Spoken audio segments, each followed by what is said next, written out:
ಚಂದನ, ಈ ಫೋನ್ ತಗೊಂಡೋಗಿ ಯಾವ್ದಾದ್ರು ಲಾರಿ ಕೆಳಗೆ ಇಟ್ಬಿಡ್ತೀನಿ.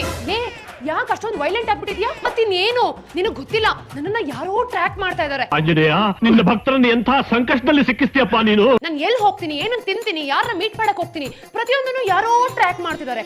ಗೂಗಲ್ ಓಪನ್ ಮಾಡಿದ್ರೆ ಸಾಕು ಇದ್ರ ಬಗ್ಗೆನೇ ಅಡ್ವರ್ಟೈಸ್ಮೆಂಟ್. ಅಯ್ಯೋ, ಅಷ್ಟೊಂದು ಟೆನ್ಷನ್ ತಗೊಳ್ಳೋ ಅವಶ್ಯಕತೆ ಏನೂ ಇಲ್ಲ. ನಿನ್ ಫೋನ್ ನ ಗೂಗಲ್ ಟ್ರ್ಯಾಕ್ ಮಾಡ್ತಿದೆ ಅಷ್ಟೇ. ಈಗ ಗೂಗಲ್ ಅಲ್ಲಿ ನಾವ್ ಯಾವಾಗಲೂ ಡಿಫ್ರೆಂಟ್ ವೆಬ್ಸೈಟ್ ಅನ್ನ ಓಪನ್ ಮಾಡ್ತಿರ್ತೀವಿ ಅಲ್ವಾ? ಆ ಅಪ್ಡೇಟ್ ಅಲ್ಲಿ ಇರುವಂತ ಪರ್ಮಿಷನ್ ನ ಆಫ್ ಮಾಡ್ಕೊಂಡ್ರೆ ಇದೆಲ್ಲ ಸರಿ ಹೋಗುತ್ತೆ. ಹೌದಾ?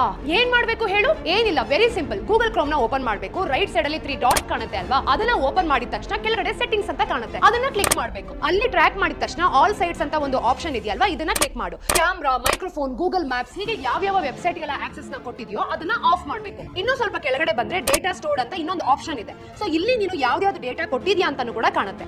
ಇದೆಲ್ಲ ನೋಡ್ಕೊಂಡು ಡಿಲೀಟ್ ಮಾಡು. ಆಮೇಲೆ ನಿನ್ಗೆ ಯಾವ ಅಪ್ಡೇಟ್ ಬರೋದೇ ಇಲ್ಲ. ಮತ್ತಷ್ಟು ಫೈನಾನ್ಸ್ ರಿಲೇಟೆಡ್ ವಿಡಿಯೋಸ್ಗಾಗಿ ಈಗಲೇ ಈ ಚಾನಲ್ ನ ಕೂಡ ಸಬ್ಸ್ಕ್ರೈಬ್ ಮಾಡಿ.